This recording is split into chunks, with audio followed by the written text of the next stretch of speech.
കുഞ്ഞിൻ്റെ രോഗവിമുക്തിക്കായി മാതാപിതാക്കളുടെ പ്രാർത്ഥന.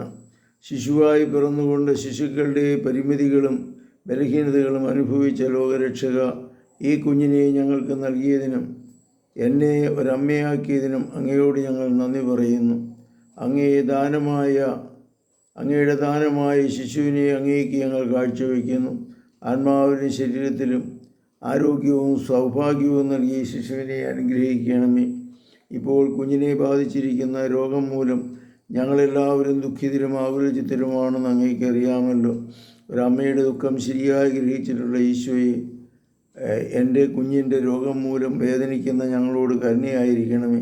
ജീവൻ്റെയും ആരോഗ്യത്തിൻ്റെയും ഉടയവനായ മിശിഹായെ, അങ്ങ് ഒരു വാക്ക് മാത്രം അരുളി ചെയ്താൽ എൻ്റെ കുഞ്ഞ് സുഖം പ്രാപിക്കുമെന്ന് ഞങ്ങൾ വിശ്വസിക്കുന്നു. പ്രതീക്ഷയോടുകൂടിയുള്ള ഈ പ്രാർത്ഥന കരുണാപൂർവ്വം ശ്രവിച്ച് ഈ കുഞ്ഞിനെ അനുഗ്രഹിക്കണമേ. ആമേൻ. പരിശുദ്ധ പരമദിവ്യകാരുണ്യത്തിന് നേരവും ആരാധനയും സ്തുതിയും പുകഴ്ചയും ഉണ്ടായിരിക്കട്ടെ. ഈശോ മിശിഹായ്ക്കും സ്തുതിയായിരിക്കട്ടെ.